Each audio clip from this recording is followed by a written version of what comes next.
ناشری رحمۃ اللہ علیہ، اس طرح کے جو ہمارے اسلاف ہیں وہ سارے کے سارے کوئی بچے گا نہیں، سب وہابی بن جائیں گے، چونکہ سب نے اس بات کو لکھا ہے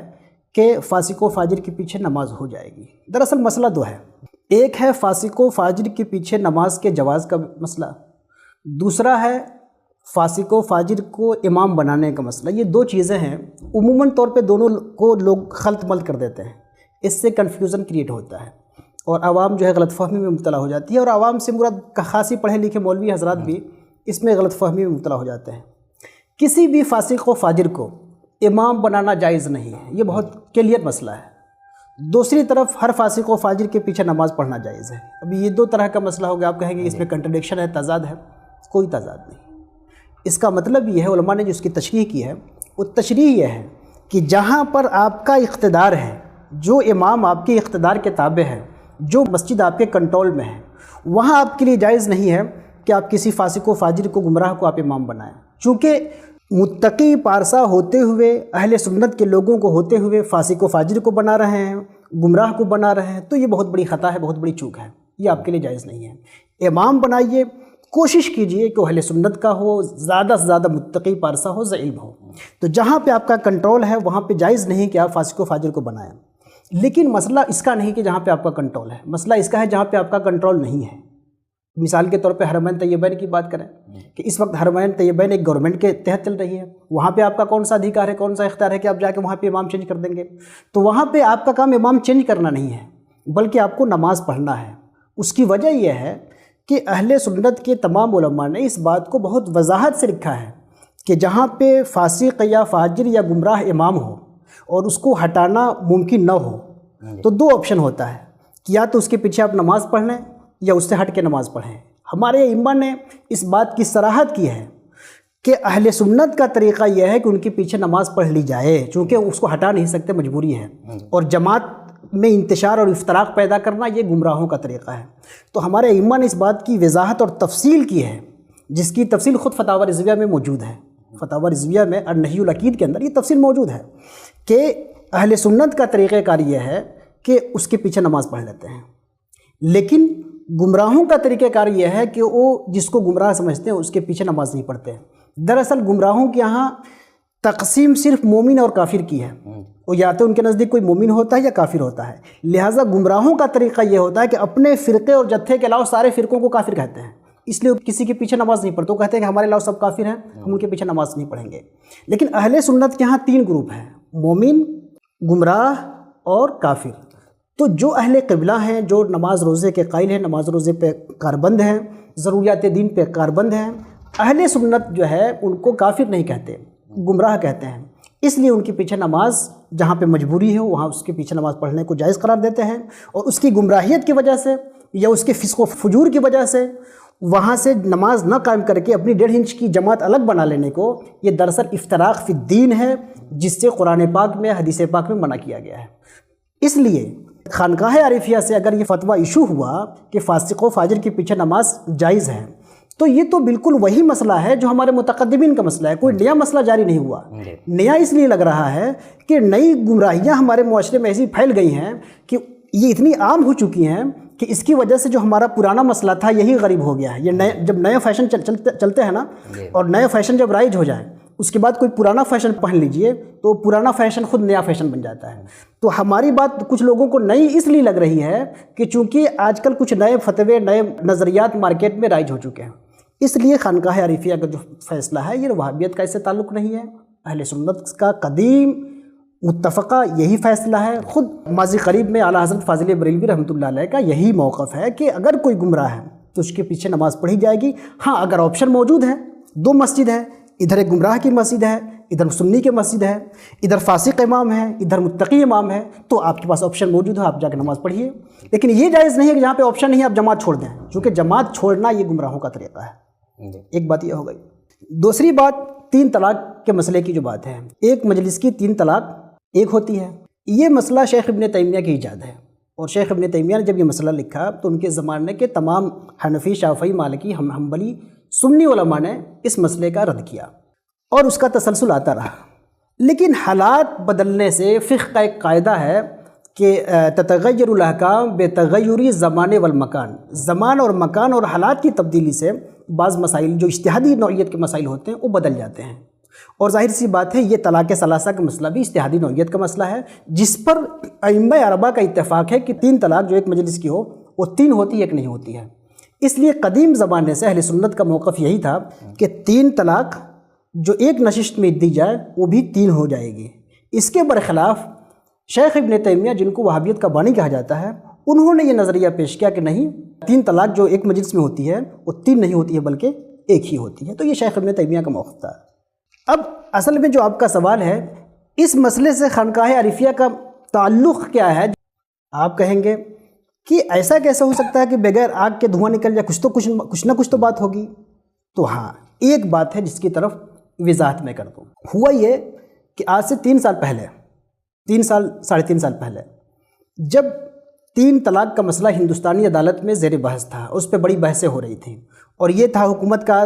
دباؤ تھا کہ اس کو 3 کو 1 کیا جائے، یا اس پہ سخت بحثیں ہو رہی تھیں۔ اور ظاہر سی بات ہے حکومت کے پاس ایک دوسرا سوال تھا، حکومت اور حکومت کے لوگوں کے پاس ایک دوسرا بڑا سوال تھا، جو سوال ایسا ہے کہ جس کا جواب ہمارے علماء کے پاس نہیں تھا، یا جواب دے نہیں پا رہے تھے، صحیح سے اس سوال کو فیس نہیں کر پا رہے تھے۔ وہ کیا تھا؟ وہ یہ تھا کہ بھائی ہندوستان کے یہ دیوبند والے ہوں کہ بریلی والے ہوں یا دوسرے ہندوستان کے علماء ہیں، یہ کہہ رہے ہیں کہ نہیں، بالکل قرآن میں لکھا ہے کہ 3 طلاق ایک مجلس میں 3 ہو جائے گی، یہ تو بالکل قرآن کا حوالہ دے رہے ہیں۔ دوسری طرف ہندوستان ہی میں ایک طبقہ موجود ہے اہل حدیث کا، جو کہتا ہے کہ نہیں، 3 طلاق جو ایک مجلس کی وہ ایک ہی ہوگی۔ چلیے آپ یہ چھوٹا طبقہ ہندوستان میں مت مانیے اس کو، سعودی کی حکومت، پاکستان کا قانون، مصر جو اہل سنت کا مرکز ہے، اس کے علاوہ عالم اسلام کے اکثر بلاد عربیہ میں جو ہے، جہاں پہ صرف وہابی کی حکومت نہیں، جہاں پہ صوفیوں کی حکومت ہے، وہاں بھی یہی قانون ہے۔ تو اس وقت تو بر صغیر کو اگر چھوڑ دیں، عالم عرب کی بات کریں تو عالم عرب میں خواہ وہ وہابی کنٹریز ہوں یا وہ صوفی کنٹریز ہوں، اہل سنت ہوں یا اہل سنت کے مخالفین ہوں، سب نے متفقہ طور پہ 3 طلاق کو 1 طلاق مان لیا ایک مجلس کی۔ تو گورنمنٹ کی طرف سے سوال تھا کہ کیا اسلام کو اور قرآن کو صرف ہندوستان والے پڑھتے ہیں؟ اس کا جواب علماء دے رہے تھے، لیکن اس بڑا ہنگامہ تھا، بڑی رسوائی عام تھی۔ آپ جانتے ہیں کہ ایک سے ایک بڑے جاہل بے وقوف قسم کے لوگ ٹیلی ویژن پہ چلے جاتے ہیں، اور ٹیلی ویژن کے جو اینکرز ہوتے ہیں، یہ فنکار ہوتے ہیں، ان کے سوال کا جواب نہ دے کر کے اسلام کی جگہسائی کر کے آ جاتے ہیں۔ دوسری طرف جو ہے گورنمنٹ کا دباؤ تھا کہ ہم قانون پاس کریں گے اس کے خلاف، اور بل ہم لے کے آئیں گے اور اس کو ہم بدلیں گے، اور 3 طلاق والا کیس کو ہم بالکل ختم کریں گے۔ ایسی صورت میں میں نے فیس بک پہ ایک سوال لکھا تھا، ایک سوال صرف یہ تھا کہ کیا 3 طلاق کا جو مسئلہ ہے، جس طرح عالم عرب میں اور دوسرے علاقوں میں اس پہ غور و خوض کیا گیا، کیا ہندوستان کے علماء بھی اس نازک وقت میں، دیوبند اور بریلوی یا دوسرے جو طبقے کے علماء ہیں، کیا اس وقت اس پہ بیٹھ کر کے غور و خوض کر سکتے ہیں؟ کیا یہ مسئلہ ایسا ہے کہ جس پہ غور و خوض کر سکیں؟ بیٹھ کے ایک بار سوچیں تو صحیح۔ بس معاملہ اتنا ہے، اور یہ ذاتی میرا سوال ہے، اس کا تعلق خانقاہ سے نہیں ہے، اور نہ اس کا تعلق جامعہ عارفیہ سے ہے، نہ دارالفتہ عارفیہ سے ہے، اس کا تعلق ذاتی طور پہ مجھ سے ہے۔ اور پھر یہ میرا موقف نہیں، میرا سوال ہے، میں نے کوئی موقف پیش نہیں کیا، میں نے سوال پیش کیا۔ اب میرے سوال کو میرا موقف بنایا گیا، اور اس میرے موقف کو خانقاہ عارفیہ کا موقف بنایا گیا، اور جو اس میں شرپسند عناصر تھے اسی وقت لگ گئے۔ چنانچہ جب اسی وقت کچھ لوگوں نے ہنگامہ کیا تو صاحب سجادہ خانقاہ عارفیہ شیخ ابو سعید دامت ظلہ العالی نے اسی وقت بروقت اخبار میں اپنا بیان، پریس ریلیز جاری کیا، اور بیان جاری کر کے یہ بتایا کہ ہمارا موقف وہی ہے جو ائمہ اربعہ کا موقف ہے کہ ایک مجلس کی 3 طلاق 3 ہی ہوتی ہیں۔ لیکن شیخ ابو سعید دامت ظلہ العالی نے اس کو اخبار میں چھپوایا، اس اخبار کو فیس بک سے، واٹس ایپ سے ہم لوگوں نے خوب شیئر کیا، لیکن وضاحت کون سنتا ہے؟ وضاحت وہ سنتا ہے جس کے دماغ میں شک ہو۔ آپ وضاحت کر دیں کہ اس کو بات سمجھ میں آ جائے گی، لیکن جس کے دل میں خناس ہو، جس کے دماغ میں خناس اور شرارت بھری ہو، وہ آپ کی وضاحت کو نہیں سنتا ہے، وہ بس اپنے سوال کو ہی دہرایا جائے گا۔ آپ چاہے 50 بار جواب دے دیں، وہ اپنا سوال دہرایا جائے گا۔ آج سے 3 سال قبل، اسی کے بعد کچھ دنوں بعد، 3 4 5 6 مہینے کے بعد، میں جامعہ اشرفیہ میرا جانا ہوا، اور وہاں استاذ گرامی جو اس وقت جامعہ اشرفیہ کے پرنسپل بن چکے ہیں، اس وقت پرنسپل نہیں تھے، مدرس تھے، مفتی بدر عالم صاحب سے میری ملاقات ہوئی، دیگر موضوعات پہ باتیں ہوتی رہیں۔ پھر اس کے بعد انہوں نے کہا مجھ سے اچانک کہ آپ نے میرا مضمون پڑھا؟ تو میں نے کہا کہ کون سا مضمون حضرت؟ وہی جو میں نے آپ کے خلاف لکھا ہے۔ میں نے کہا حضرت آپ نے میرے خلاف مضمون کیوں لکھا ہے؟ میں نے کون سا گناہ کر دیا کہ آپ نے میرے خلاف مضمون لکھا ہے؟ تو نہیں، وہ آپ نے جو سوال کیا تھا فیس بک میں 3 طلاق کا، تو اس کا ہم نے بھرپور جواب دیا ہے اور ہم نے لکھا آپ کے خلاف۔ میں نے کہا حضرت ہماری نظر سے نہیں گزرا۔ کہنے لگے نہیں، وہ جو امجد رضا کا جو رسالہ ہے نا پٹنہ والا، الرضا والا، اس میں لکھا ہے ہم نے۔ تو میں نے کہا کہ امجد صاحب تو رسالہ ہم کو بھیجتے ہیں، رسالہ ہمارے یہاں تھا، کہیں کبھی نظر نہیں پڑی۔ بولے نہیں، اپنے نام سے نہیں لکھا تھا، میں نے دوسرے کے نام سے لکھا تھا۔ میں نے کہا حضرت آپ کو کوئی بات ہی ہم سے کرنی ہو تو براہ راست ہم سے پوچھ لیا کریں، ہماری اصلاح کر لیا کریں، ہم سے کوئی غلطی ہو تو ہماری اصلاح کر دیا کریں، آپ کو رسالے میں لکھنے کی کیا ضرورت؟ پھر کوئی مسئلہ ہی نہیں تھا، نہ اس کا خانقاہ عارفیہ سے تعلق تھا نہ مجھ سے تعلق تھا۔ میں نے ایک سوال کیا تھا، آپ فون کر کے مجھے سمجھا سکتے تھے، ڈانٹ سکتے تھے کہ فیس بک پہ ایسا سوال نہ کرو، میں مان جاتا۔ آپ کو لکھنے کی کیا ضرورت تھی؟ اب چلیے لکھا بھی آپ نے تو آپ کو اپنے نام سے چھاپنا چاہیے تھا، کسی مجہول کے نام سے کیوں چھاپ دیا؟ آپ جانتے ہیں کہ میں ایرے گرے کا مضمون تو میں پڑھتا ہی نہیں ہوں، آپ کا مضمون ہوتا تو میں ضرور پڑھتا، پتہ نہیں کس علم کو کس نام سے آپ نے چھاپ دیا، میں کیوں پڑھوں اس کو؟ بولے نہیں صاحب، آپ سے ہمیں بہت ڈر لگتا ہے اس لیے ہم آپ کے نام سے نہیں چھاپتے ہیں۔ میں نے کہا حضرت اس میں کون سی بڑی بات ہے؟ آپ کو، میں آپ کا شاگرد ہوں، آپ کو جس وقت مجھ سے کوئی شکایت ہو براہ راست آپ کریے۔ میں نے ان سے یہ بھی کہا کہ دیکھیے ابھی تو ہمارا کوئی موقف نہیں ہے، ایک سوال تھا میں نے کر دیا، اس پہ آپ اتنا ناراض ہو گئے کہ آپ نے میرا رد بلیغ بھی لکھ دیا۔ میں نے کہا کہ میرا ارادہ ہے کہ اس مسئلے کو میں تحقیق کروں، اور جس طرح بہت سارے علماء ازہر اور علامہ پیر کرم شاہ ظہری اور بھی بہت سے علماء نے اس پہ جو تحقیق کی ہے، میں ان تمام تحقیقات کا مطالعہ کروں اور اس کے بعد اپنا موقف ہی لکھوں، چونکہ آپ لوگ جب ناراض ہو گئے ہیں تو موقف لکھوں۔ اور میں نے کہا کہ حضرت آپ پریشان نہ ہوں، جس دن میں اپنا موقف لکھ لوں گا سب سے پہلے میں آپ کے سامنے پیش کروں گا آپ کی اصلاح کے لیے، اور آپ کی جو اصلاحات آئیں گی اس کے بعد کتاب شائع کریں گے۔ آپ ایسے کیوں پریشان ہو جاتے ہیں؟ تو یہ کہانی ہے۔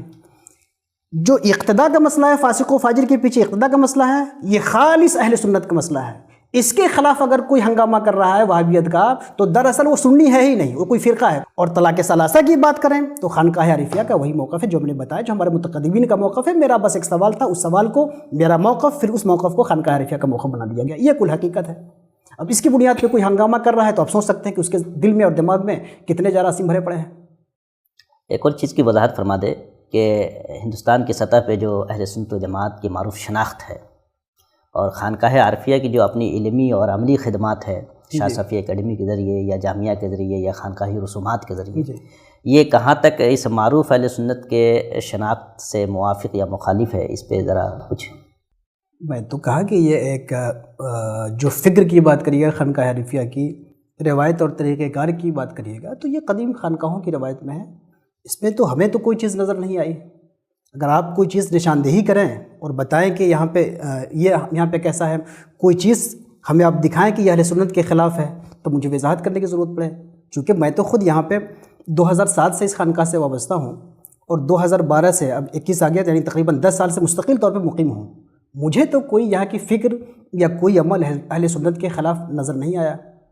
اب یہاں پہ اقامت میں لوگ کھڑے ہو جاتے ہیں۔ مفتی مطیع الرحمان صاحب نے جو یہاں پہ لکھا ہے، مفتی مطیع الرحمان صاحب قبلہ جب یہاں پہ آئے تھے اور اپنا مشاہدہ نامہ جو لکھا ہے معائنہ رجسٹر میں، تو اس میں انہوں نے 2 چیزوں کا ذکر کیا ہے کہ یہاں پہ 2 چیزیں ہیں جو بنیادی نہیں ہیں، سنیت کا مدار اس پہ نہیں ہے۔ وہ 2 چیزیں کیا ہیں کہ اقامت کے وقت لوگ شروع میں کھڑے ہو جاتے ہیں، ایک مسئلہ یہ ہے۔ دوسرا مسئلہ ہے کہ مضامین کے ساتھ قوالی ہوتی ہے، لیکن انہوں نے کہا کہ یہ اہل سنت کی امتیازات میں سے نہیں ہے، اہل سنت کے مختلف ہی مسائل میں سے ہیں۔ اس کی بنیاد پہ سنیت یا غیر سنیت کا فیصلہ نہیں کیا جا سکتا ہے، چونکہ اگر اس کی بنیاد پہ، مثال کے طور پہ مضامیر کی بنیاد پہ آپ سنیت کا فیصلہ کریں یا وہابیت کا فیصلہ کریں تو سب سے پہلے جو لوگ جھنڈا اٹھائے ہوئے ہیں اعلیٰ حضرت کا اور اعلیٰ حضرت کی جھنڈے کی روشنی میں خانقاہ پہ جو حملہ آور ہوتے ہیں تو ان کو پتہ ہی نہیں کہ سب سے پہلے اعلیٰ حضرت خود وہابی ہو جائیں گے۔ اس کی وجہ یہ ہے کہ کچھوچھا کے جو ہمارے اکابر علماء ہیں، اور بھی بہت سی خانقاہ ہیں، میں صرف ایک مثال کی بات کر رہا ہوں، خانقاہ کچھوچھا کے جو ہمارے مشائخ ہیں یہ سب صدیوں سے قوالی سنتے رہے ہیں۔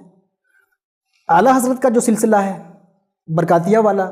جو صفی پور پہنچتا ہے، جو ہمارا بھی مرکز ہے صفی پور، یہ صفی پور کے علماء مشائخ ہوں یا مارہرہ کے مشائخ ہوں، یہ زمانے سے قوالی سنتے رہے ہیں۔ خانقاہ برکاتیہ کی بعض شاخ میں آج بھی قوالی ہو رہی ہے۔ تو قوالی کی بنیاد پہ اگر اہل سنت سے کوئی خارج ہو جاتا ہے تب تو یہ بڑا ایسا کھیل ہوگا کہ خود اعلیٰ حضرت بھی سنیت کے دائرے سے باہر ہو جائیں گے اور اعلیٰ حضرت کے جتنے جھنڈا اٹھانے والے ہیں سب سنیت کے دائرے سے باہر ہو جائیں گے، اور سارے علماء اور مشائخ جو اس روایت پہ گامزن رہے ہیں یا اس روایت پہ گامزن رہنے والوں کو درست سمجھتے رہے ہیں، ایک طرف سے سب وہابی سب گمراہ ہو جائیں گے۔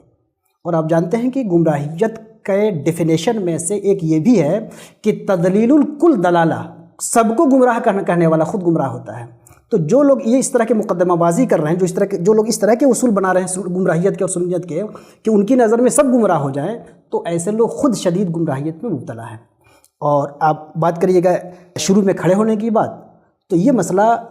متقدمین سے مختلف ہی مسئلہ ہے، بہت سی خانقاہوں میں یہ طریقہ کار رائج رہا ہے۔ اذان ثانی کا مسئلہ ہو، اب اذان ثانی کا مسئلہ لے لیجئے، اذان ثانی بھی یہاں پہ مسجد کے اندر ہوتی ہے۔ دلچسپ بات یہ ہے کہ اعلیٰ حضرت فاضل بریلوی رحمۃ اللہ علیہ کے زمانے میں شروع میں خود ان کی مسجد میں اور ان کے پیر کی مسجد میں، دونوں میں اندر مسجد اذان ہوتی تھی۔ تو اس کی بنیاد پہ اگر ہم وہابیت کا فیصلہ کریں کہ یہاں پہ اذان اندر ہوتی ہے، اقامت میں لوگ کھڑے ہو جاتے ہیں، تو پھر وہی مقدمہ آ جائے گا ہمارا کہ اعلیٰ حضرت کے ابا بھی گمراہ ہو جائیں گے، وہ بھی وہابی ہو جائیں گے، خود اعلیٰ حضرت وہابی ہو جائیں گے، اور اعلیٰ حضرت کے جو پیر ہیں سب وہابی ہو جائیں گے۔ تو بھائی ایسی بات نہ کریے، مطلب سنیت کی ایسی نئی ڈیفینیشن لے کے مت آیا کریے کہ جس کی وجہ سے سارے ہمارے اکابر، سارے اسلاف گمراہ ہو جائیں گے۔ اس قسم کی جو کھیل جو چل رہا ہے، یہ خود گمراہیت کا کھیل ہے۔ ان کو اپنی ماضی کی روایت معلوم ہی نہیں ہے، انہوں نے ایک کتاب پڑھی ہے، وہ بھی اس میں اپنے مقصد کی چیز پڑھی ہے، اپنے مقصد کے علاوہ نہیں پڑھی ہے۔ یہ لوگ اس قدر محروم ہیں کہ چلو کسی کو مت مانو، اعلیٰ حضرت کو مانو، اعلیٰ حضرت کے ہی فتاوی رضویہ کو پورے طور پہ پڑھ لو تو تمہاری بات سمجھ میں آ جائے گی۔ اب اعلیٰ حضرت کو بھی صرف اپنے عینک سے دیکھو گے اور اپنے کام کی چیز فتاوی رضویہ سے نکالو گے، تب تو بہت مسئلے پیدا ہو جائیں گے۔ اور ہمارا چھوڑیے، خانقاہ عارفیہ کا چھوڑیے، اب تو ان کے پاس جو بریلی اور مبارک پور اور پیلی بھیت کے جو لوگ ہیں، اب یہ آپس میں لڑ رہے ہیں کہ صحیح طور پہ اعلیٰ حضرت کے مسلک پہ کون ہے۔ چنانچہ بریلی کے جو لوگ ہیں اب تک یہ کہتے رہے ہیں، جب تک علامہ اختر رضا خان ازہری صاحب رحمۃ اللہ علیہ جب تک موجود تھے، تو اس وقت تک ان کی حیات تک لوگ کہتے رہے کہ سنیت کے معیار جو ازہری صاحب ہیں۔ پیلی بھیت والوں نے کہا نہیں یہ معیار نہیں ہے، یہ تو خود ہی گمراہوں کے مدرسے سے ازہر سے پڑھ کے آئے ہیں، گمراہوں کا جو شاگرد وہ خود گمراہ ہے، یہ کہاں سنیت کے معیار ہو جائیں گے؟ سنیت کا معیار فتاوی رضویہ، اور فتاوی رضویہ صرف ہم سمجھتے ہیں۔ تو اب پیلی بھیت والے کہہ رہے ہیں کہ فتاوی رضویہ صرف ہم سمجھ رہے ہیں اور سنیت کے ٹھیکیدار ہم ہیں۔ بریلی والے کہہ رہے ہیں کہ نہیں، فتاوی رضویہ صرف ہم سمجھ رہے ہیں اور اس کو صرف ہم جانتے ہیں۔ چنانچہ 2004 میں میری فراغت ہے اشرفیہ مبارک پور میں، اور 2003 میں پروگرام ہوا تھا اشرفیہ مبارک پور کے گیٹ کے سامنے، جہاں علامہ اختر رضا خان صاحب آئے تھے، مولانا علامہ ضیاء المصطفیٰ صاحب آئے تھے، بڑا پروگرام ہوا تھا۔ اس زمانے میں اس پروگرام میں لوگوں نے اشرفیہ کا بائیکاٹ کیا۔ اس کے بعد علامہ اختر رضا خان ازہری صاحب نے ان کا جو شرعی کونسل آف انڈیا جو ہے بریلی کا، اس میں اشرفیہ مبارک پور کے جو علماء وہاں پہ جاتے تھے ان سب کو خارج کر دیا، سب کو نکال دیا۔ علامہ اختر رضا خان صاحب جب حضور حافظ ملت کے مزار پہ جب فاتحہ پڑھنے آئے تھے، تو سارے اشرفیہ کے اساتذہ جو ہے ہاتھ باندھ کے کھڑے تھے اور طلبہ ہاتھ باندھ کے کھڑے تھے، کسی کو انہوں نے جو ہے گھانسی نہیں ڈالا، وہ گئے مزار پہ فاتحہ پڑھی، گاڑی میں بیٹھے چلے گئے۔ اس کے بعد تقریباً 15-20 سال تک حیات سے رہے، 15-20 سال تک مبارک پور والوں کو بریلی میں انٹری نہیں ہوئی، اور کبھی اختر رضا خان صاحب نے ان کو گھاس نہیں ڈالا۔ اختر رضا خان صاحب نے خود تو نہیں بولا کچھ، لیکن ان کے حواری اور جواری یہی کہتے رہے کہ یہ مبارک پور والے جتنے ہیں سب حافظ ملت کے مسلک سے اور اعلیٰ حضرت کے مسلک سے سب پھر گئے ہیں، سب گمراہ ہو گئے ہیں۔ اور یہاں تک کہ ان لوگوں نے یہ کہا کہ اشرفیہ مبارک پور والے یہ استبل بن گئے ہیں۔ آج بھی گھوسی میں 15-20 کلومیٹر کے فاصلے پہ، مبارک پور کے فاصلے پہ علامہ ضیاء المصطفیٰ صاحب ہیں، نہ وہ ان کی سنتے ہیں نہ یہ ان کی سنتے ہیں۔ آج بھی یہ لوگ چلے جائیں، نہ ان کی انٹری بریلی میں ہے، یعنی بریلی سے مراد خانقاہ کے جو ذمہ داران ہیں، جو اختر رضا خان صاحب تھے یا ان کے جو جانشین ہیں، نہ وہاں پہ ان کی انٹری ہے اور نہ ان کے گھوسی پہ انٹری ہے، جو اشرفیہ کے سینئر استاذ ہیں علامہ ضیاء المصطفیٰ۔ تو ان لوگوں نے ان کو خارج کر دیا۔ یہ لوگ بھی کئی خانقاہوں کو، کوئی اداروں کو یہ لوگ خارج کرتے رہے ہیں۔ میرے زمانے میں اشرفیہ مبارک پور سے کوئی عرس میں نہیں جاتا تھا، کچھوچا کے عرس میں کوئی نہیں جاتا تھا، کچھوچا کے ان لوگوں نے بائیکاٹ کر دیا تھا، کچھوچا گمراہ ہو گیا تھا۔ آج تعلقات ہو گئے، آج جانے لگے۔ تو یہ تو ایک کھیل ہو گیا ہے کہ اعلیٰ حضرت کے مسلک کا صحیح نمائندہ کون ہے۔ کل تک تو یہ باہر والوں کو خارج کرتے رہے، آج آپس میں یہی کام کر رہے ہیں۔ تو یہ لوگ جو ان کی جو روش ہے، دراصل یہ روش بالکل سنیت کے طریقے سے مختلف ہے۔ اعلیٰ حضرت اہل سنت والجماعت کے ایک بڑے عالم ہیں، ایک عبقری شخصیت ہیں، 20ویں صدی کے ایک عظیم محدث ہیں، ایک عظیم فقیہ ہیں، اس میں کوئی سوال نہیں۔ لیکن اعلیٰ حضرت تنہا اہل سنت کے عالم ہیں، یہ غلط سوال ہو گیا، یہی مقدمہ غلط ہو گیا کہ اعلیٰ حضرت کو انہوں نے تنہا سنیت کے معیار بنا دیا۔ جو لوگ بھی اعلیٰ حضرت کو سنیت کا معیار بناتے ہیں، پھر ان کے لیے پرابلم پیدا یہ ہو جاتی ہے کہ فتاوی رضویہ کی تشریح کی بنیاد پہ خود آپس میں ایک دوسرے کو اعلیٰ حضرت سے باہر اور مسئلے کے اعلیٰ حضرت سے باہر کر رہے ہیں۔ تو نہ فتاوی رضویہ سنیت کا معیار ہے، نہ اعلیٰ حضرت سنیت کے معیار ہیں، بلکہ سنیت کے معیار اہل سنت و جماعت کے متفق علیہ مسائل ہیں۔ اہل سنت و جماعت کے متفق علیہ مسائل اور عقائد سے جو منحرف ہوگا، وہ چاہے سید سراواں کا ہو،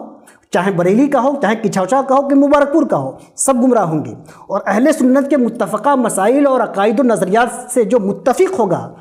اور رہے باقی امور جو خود اہل سنت و جماعت میں مختلف فی ہے، اس میں کسی بھی نقطہ نظر کو اپنائے گا، خواہ وہ نقطہ نظر اعلیٰ حضرت کے موافق ہو، خواہ وہ نقطہ نظر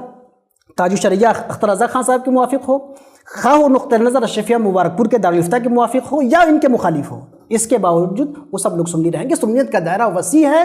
وسیع تھا، وسیع ہے۔ جو لوگ تنگ کر رہے ہیں ان کی تفہیم ضروری ہے کہ ان کو صحیح انداز میں ہم سمجھائیں کہ بھائی سنیت کے دائرے کو تنگ مت کرو، سنیت کو سنیت سے سمجھو، سنیت کو اہل سنت کے عقائد و مسائل سے سمجھو، اپنے مدرسے کی گنبد اور اپنی خانقاہ کی اینٹ سے مت سمجھو۔ سنیت کسی کے باپ کی جاگیر نہیں ہے، نہ کسی کے مدرسے کی جاگیر ہے، نہ کسی کے دارالفتہ کی جاگیر ہے، نہ کسی کی خانقاہ کی جاگیر ہے۔ سنیت نام ہے اہل سنت و جماعت کے متفقہ عقائد و مسائل کے، یہ ہمارے لیے اہم ہے، ہم اس پہ قائم ہیں۔ اگر اس کے خلاف بریلی جائے گا ہم اس کے خلاف ہیں، اس کے خلاف اگر سید سراواں جائے گا ہم اس کے خلاف ہیں۔ ایک اور سوال مارکیٹ میں بہت زیادہ سننے کو ملتا ہے کہ پہلے جو علماء اہل سنت ہمارے ہندوستان کے ہیں، دیگر بڑے اداروں کے اور خانقاہوں کے، وہ سب برابر خانقاہ عارفیہ آتے رہے ہیں، لیکن اب وہ نہیں آ رہے ہیں، اور کہا جا رہا ہے کہ ان سارے علماء نے بائیکاٹ کر دیا۔ مفتی عبید الرحمن صاحب، مفتی بدر عالم صاحب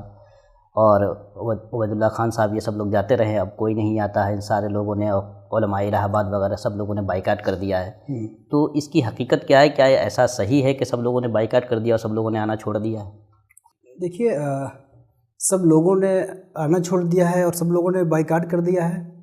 سب لوگوں سے آپ کی کیا مراد ہے یہ خود ایک سمجھنے کی چیز ہے۔ لیکن آپ یہ سمجھیں کہ نہ تو خانقاہ عارفیہ میں ڈیلی دعوت اڑائی جاتی ہے، دسترخوان لگا کے ڈیلی لوگ آئیں، اور نہ جو ہمارے علماء و مشائخ ہیں وہ ڈیلی فرصت میں بیٹھے ہوئے ہیں کہ ہم ڈیلی خانقاہ عارفیہ میں چلیں۔ کسی کو بلایا جاتا ہے، کوئی کہیں جاتا ہے تو کبھی کبھی جاتا ہے نا۔ ایک عالم کو بلا لی، ہم دوسرے عالم کو بلائیں گے، اس کے بعد ہم تیسرے عالم کو بلائیں گے۔ کنٹینیو تو ہم کسی کو بلا نہیں سکتے، کسی کو ہم کنٹینیو بلائیے کیسے ہو سکتا ہے؟ یا کنٹینیو کوئی آئے، اس کے پاس بھی کام ہے نا بھائی، دوستی محبت اپنی جگہ، لیکن ہمارے پاس بھی کام ہے، ان کے پاس بھی کام ہے، کوئی لوگ بیکار تو بیٹھے نہیں ہیں۔ اعظمی صاحب کی بات کر رہے ہیں، اگر آپ نے عبید اللہ خان اعظمی صاحب کی بات کی تو عبید اللہ خان اعظمی صاحب تو کئی بار آ چکے ہیں، اور مفتی عبید الرحمن صاحب کا اپنے نام لیا، مفتی عبید الرحمن صاحب کبھی آئے ہی نہیں۔ مفتی صاحب قبلہ آج کل تو ادھر رہ رہے ہیں، اپنے گھر کی طرف رہ رہے ہیں، بنارس میں ہوتے تو میں بھی کبھی جا کے مل لیتا تھا، تو آج کل بنارس میں رہ نہیں رہے ہیں۔ اور مفتی صاحب سے میں نے ایک بار میں نے ان کو دعوت دی تھی کہ حضرت تشریف لائیے ہمارے یہاں، تو انہوں نے کہا کہ چونکہ ہمارے سلسلے میں صرف مریدین کی دعوت پہ جایا جاتا ہے، تو میں ان کا مرید تھا نہیں، تو ان کی اپنی روایت ہے، اس سے نہ ہمیں بغاوت کر سکتا تھا نہ وہ کر سکتے تھے، تو مفتی صاحب کی کوئی بات ہی نہیں ہے۔ ہاں، اگر مفتی بدر عالم صاحب جو ہمارے استاذ گرامی ہیں اور آج کل پرنسپل کی کرسی پہ جلوہ افروز ہیں، ان کی بات کریے گا تو ان کے بارے میں مجھے علم ہے کہ وہ شاید آج کل زیادہ جلال میں ہیں، اور ان کا جلال جو ہے ہمارے لیے نقصان دہ ہے کہ نہیں، ان کے لیے کم سے کم مفید ہے۔ اصل میں معاملہ یہ ہے کہ مولانا بدر عالم صاحب قبلہ جو ہیں، ان کی جو زبان ہے یا ان کا جو رویہ ہے، اس سے ہمارے خود اشرفیہ کے جو ہمارے اکابر علماء ہیں، مفتی نظام الدین صاحب قبلہ ہیں، علامہ محمد احمد مصباحی صاحب دامت برکاتہم ہیں، سربراہ اعلیٰ صاحب ہیں، اس طرح کے جو بڑے لوگ ہیں وہ خود ان سے پریشان رہتے ہیں، ان کی زبان اور ان کے بیان سے پریشان رہتے ہیں کہ کب کہاں بول دیں، ان کو کوئی گارنٹی نہیں ہوتی ہے، اور کچھ بھی بول سکتے ہیں، جب منہ میں جو آیا بول سکتے ہیں، تو وہ لوگ خود پہلے سے بھی ناراض تھے۔ اس کے علاوہ بھی ایک حلقہ تھا جو اشرفیہ کے جو خلاف، جو محدث کبیر یا دوسرا جو حلقہ ہے اشرفیہ کے اینٹی جو حلقہ ہے، وہ حلقہ جو ہے اس وقت نشانہ بنایا ہوا تھا مفتی بدر عالم صاحب کو اینڈ کمپنی کو، اور ان کو جو ہے مفتی بدر عالم صاحب جو ہیں یا ان کے جو بعض احباب ہیں، ان کو ذرا اشرفیہ میں نسبتاً زیادہ آزاد خیال مانا جاتا ہے۔ مثال کے طور پہ یہ لوگ جو ہے، جب صوفی کانفرنس ہو رہی تھی تو صوفی کانفرنس میں یہ لوگ سب لوگ جانے کے لیے تیار تھے۔ صوفی کانفرنس میں اشرفیہ کے ایک بڑے عالم ہیں علامہ یاسین اختر مصباحی صاحب، وہ پورے طور پہ پتہ نہیں کیوں ناراض تھے صوفی کانفرنس سے، وہ پورے طور پہ اس کی مخالفت پہ آمادہ تھے، جن کے بڑے اثرات ہیں اشرفیہ مبارک پور میں، اور یہ سارے حضرات جو ہے آنے کے لیے تیار تھے، لیکن ہوتے ہوتے وہ آخر میں نہیں آئے۔ اسی طرح ایک زمانے میں جب یہ دعوت اسلامی کو آپ جانتے ہیں، دعوت اسلامی کو جب اہل سنت و جماعت کے علماء نے یا بریلوی علماء نے جب اس کا پورے طور پہ بائیکاٹ کر دیا تھا، اختر رضا خان صاحب نے بائیکاٹ کر دیا تھا اور بہت سے لوگوں نے بائیکاٹ کر دیا تھا، اس وقت مفتی بدر عالم صاحب نے جو ہے اس کا سپورٹ کیا، اور بھی اشرفیہ والوں نے سپورٹ کیا، تو ان کے جو اینٹی گروپ ہے وہ یہ کہتا تھا کہ مفتی بدر عالم صاحب کو دعوت اسلامی والوں نے بہت پیسے دیے ہیں اور پیسے دے کر کے ان سے اپنا سپورٹ کروایا ہے. تو کل ملا کے ایک حلقہ تھا شفیع کے مخالفین کا, یا مخالفین کی جو ہواخیزی تھی جو بریلوی حلقے میں, وہ یہ کہہ رہی تھی کہ یہ مفتی صاحب جو ہیں یہ ذرا تھوڑے پیلے ٹائپ کے سنی ہیں, اور ایسے آدمی کو پرنسپل تھوڑا بننا شفیع کا یہ مناسب نہیں ہے. شفیع جو ہے مسلک اہل حدیث کا ادارہ ہے, تو اس میں بالکل سنی پکا آدمی ہو. ان پہ یہ بھی الزام تھا کہ خانقاہ رفیع آتے جاتے ہیں, تو ایک الزام یہ بھی تھا. اور آپ کو معلوم ہوگا کہ 2007 میں بریلی میں جو میرا عرس ہوا تھا, 2007 میں میرا ایک مضمون چھپا تھا, اس پہ ہنگامہ جو ہوا, اور بریلی شریف کے اسٹیج پہ لوگوں نے اعلیٰ حضرت کا ذکر کم کیا, میرا ذکر زیادہ کیا, تو عرس میرا نام کر دیا. اور علامہ مقبول احمد سالک مصباحی نے جو ہے فون کر کے بتایا کہ آپ بڑے خوش نصیب ہیں کہ لوگوں کا عرس مرنے کے بعد ہوتا ہے, آپ کا جیتے جی جو آپ کا عرس ہو گیا بریلی شریف میں. تو جو یہ عرس ہوا تھا یہ کیوں ہوا تھا؟ یہ میرا ایک مضمون چھپا تھا جامع نور میں 2007 میں, اس کو لکھوایا تھا مفتی بدر عالم صاحب نے 2004 میں. اس مضمون کا پورا آئیڈیا جو ہے مفتی بدر عالم صاحب کا ہے. مفتی بدر عالم صاحب قبلہ جو ہے گئے تھے, سری لنکا گئے تھے اور کہاں کہاں دورے پہ گئے تھے. وہاں سے جب ہو کے آئے, میں اس وقت وہاں زیر تعلیم تھا, 2003 کی بات ہے, 3 یا 4 کی. جب وہاں سے ہو کے آئے تو انہوں نے مجھے بلایا, 3 کی بات ہے, مجھے بلایا, کہا کہ یار بریلویوں نے ناک میں دم کر دیا ہے, اور یہ اعلیٰ حضرت کو تو اتنا سر پہ اٹھا لیے ہیں سب. کہنے لگے کہ میں وہاں پہ تقریر کرتا تھا, اور جس تقریر میں اعلیٰ حضرت کا اگر نام بھول گیا, میں نام نہیں لیا, تو کہتے تھے سر وہاں پہ کے جو بریلوی تھے وہ کہتے تھے کہ آپ نے اس تقریر میں اعلیٰ حضرت کا نام نہیں لیا. تو مفتی صاحب نے کہا کہ میں نے کہا بھائی ہم نے اللہ رسول کا نام لیا نا, اعلیٰ حضرت کا نام نہیں لیا, اللہ و رسول کا نام لیا, خواجہ صاحب کا نام لیا, غوث کا نام لیا, اتنا کافی نہیں ہے؟ ارے یار کیا تم لوگ نماز میں بھی اعلیٰ حضرت کا نام لوگے کا؟ تو بولے کہ یہ اتنا غلو ہوتا جا رہا ہے بریلیویت میں, جو یہ نماز میں بھی یہ کچھ دنوں کے بعد مطالبہ کریں گے کہ نماز میں اپنے اعلیٰ حضرت کا نام نہیں لیا, یا سلام پھیرتی ہے آپ نے اعلیٰ حضرت کا سلام نہیں پڑھا, پہلے سلام کیجیے السلام علیکم رحمۃ اللہ, السلام علیکم رحمۃ اللہ, فوراً کھڑا ہو کے مصطفیٰ جان رحمت پڑھیے. بولے یار ناک میں دم کر دیا ہے, اس غلو کے خلاف لکھنے کی ضرورت ہے, اس کو پورا لکھو. اور پورا انہوں نے خاکہ دیا, اس خاکے کی بنیاد پہ میں نے وہ مضمون لکھا, اور جب مضمون لکھ کر دکھایا ان کو دکھایا, مولانا مبارک حسین مصباحی صاحب کو دکھایا, یہ لوگ خوشی سے اچھل گئے, اور مفتی صاحب نے کہا کہ جیسا میں چاہتا تھا اس سے کہیں تم نے بہتر لکھ دیا, بہت اچھا لکھا ہے. مفتی بدر عالم صاحب نے اور مولانا مبارک صاحب نے فوراً کہا کہ اس کو خوشتر کے پاس بھیج دو, جامع نور میں بھیج دو. اچھا, ہمارے علامہ مبارک حسین مصباحی صاحب کے پاس خود اپنا رسالہ موجود تھا, شفیع مبارک پور زندہ باد, ان کے ہاتھ میں رسالہ تھا, اس کے ایڈیٹر تھے, اس میں نہیں چھاپا. دلی بھیج دو, دلی میں بھجوا دیا. اور اتفاق یہ ہوا کہ خوشتر صاحب کی میز سے وہ مضمون کبھی ملتا تھا, کبھی غائب ہوتا تھا, کبھی انہوں نے کہا کہ آپ ایک بار نظر ثانی کر لیجئے, لیکن کسی نہ کسی وجہ سے وہ مؤخر ہوتا رہا. وہ مضمون چھپا 2007 میں چھپا, اور اس کی بنیاد پہ میں مسلک اعلیٰ حضرت کا باغی ہو گیا, اور ہمارے یہ دونوں اساتذہ مسلک اعلیٰ حضرت کے وفادار ہو گئے. آج جو ہے ہمارے بہت سے بریلوی بھائی, ہمارے مصباحی برادران یہ سوچتے ہیں یا سمجھتے ہیں کہ ذیشان مصباحی گمراہ ہو گیا ہے, لیکن ان کو یہ پتہ نہیں ہے کہ اگر ذیشان مصباحی گمراہ ہوا ہے تو یہ گمراہ کرنے والے کون ہیں؟ مفتی